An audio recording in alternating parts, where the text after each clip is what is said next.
Assalamualaikum warahmatullahi wabarakatuh. Yang terhormat Bapak Ridani Fizi SPD MPD selaku dosen pengampu dan teman-teman yang sedang berbahagia. Baiklah, kami dari kelompok 5 yang beranggotakan Noni Yulandari NPM 21111264, Norma Lydia NPM 21111289, dan Nur Syifa NPM 21111269. Baiklah, kami di sini ingin mempresentasikan makalah yang berjudul Sick Basic Tense. English memiliki 6 tense dasar: simple present, present continuous, simple past, past continuous, simple future, dan future continuous. Selain itu, bentuk progress dan kondisional digunakan untuk fungsi khusus.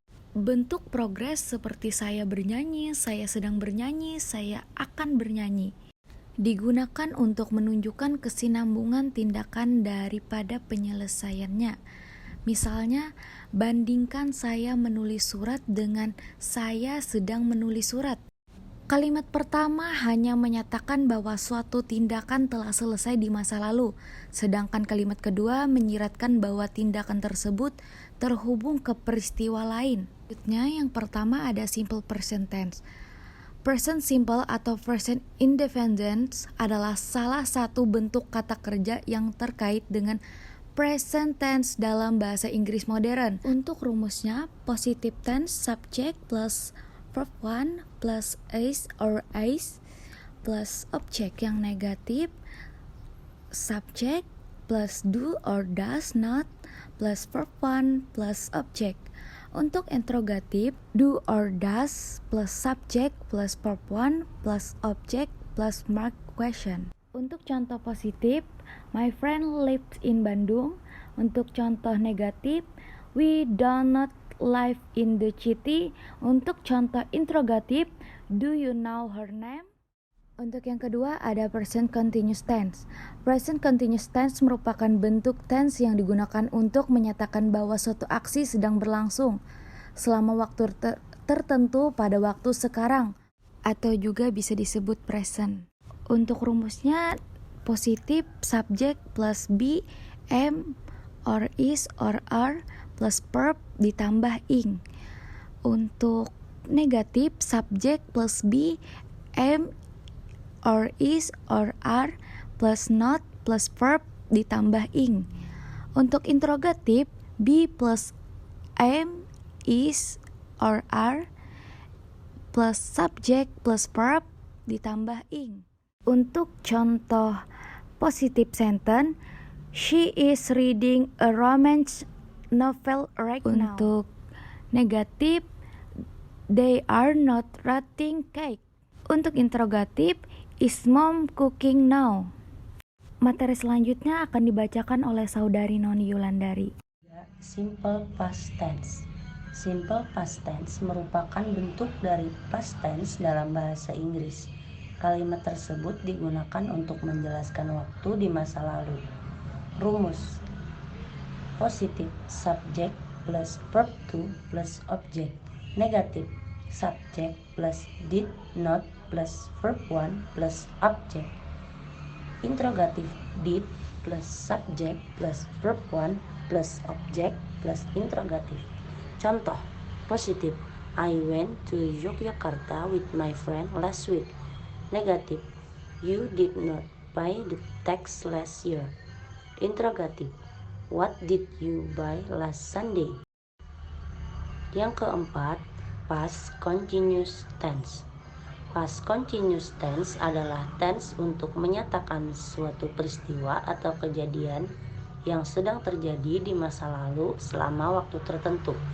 Rumus: positif subject plus be, was, were plus verb plus complement.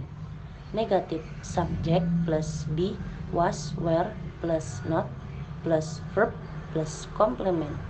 Interrogatif, be, was, were plus subject plus verb plus complement. Contoh positif, he was traveling to Venice. Negatif, he was sleeping. Interrogatif, was he buying a book? Materi Materi selanjutnya akan disampaikan oleh Saudari Norsifa. Yang kelima, simple future tense.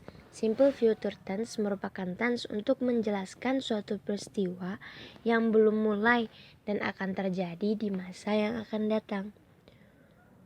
Rumus positif dari simple future tense adalah subject plus will atau shall plus verb one plus object. Contohnya, Ratna, I'll be back from Surabaya. Untuk negatif adalah subject plus will atau shall not plus verb. Contohnya, we won't be ready for tomorrow. Dan untuk interrogatif adalah will atau shall plus subject plus verb. Contohnya, will you be at office tomorrow? Yang keenam, future continuous tense. Future continuous tense adalah tense yang bahwa suatu kejadian akan terjadi di masa depan dan akan terus berlanjut untuk beberapa waktu. Rumus positif dari future continuous tense adalah subject plus will atau shall plus be plus verb ing. Contohnya, I will be staying with my sister for a week. Untuk negatif adalah subject plus will atau shall plus not plus be plus verb ing plus complement. Contohnya, I will not be staying with my sister for a week. Dan untuk interrogatif adalah will atau shall plus be plus verb ing plus complement. Contohnya, will Sunny and Rain be watching Michaela race this Sunday evening? Baiklah, cukup sekian presentasi dari kami. Salah hilap mohon maaf. Assalamualaikum warahmatullahi wabarakatuh.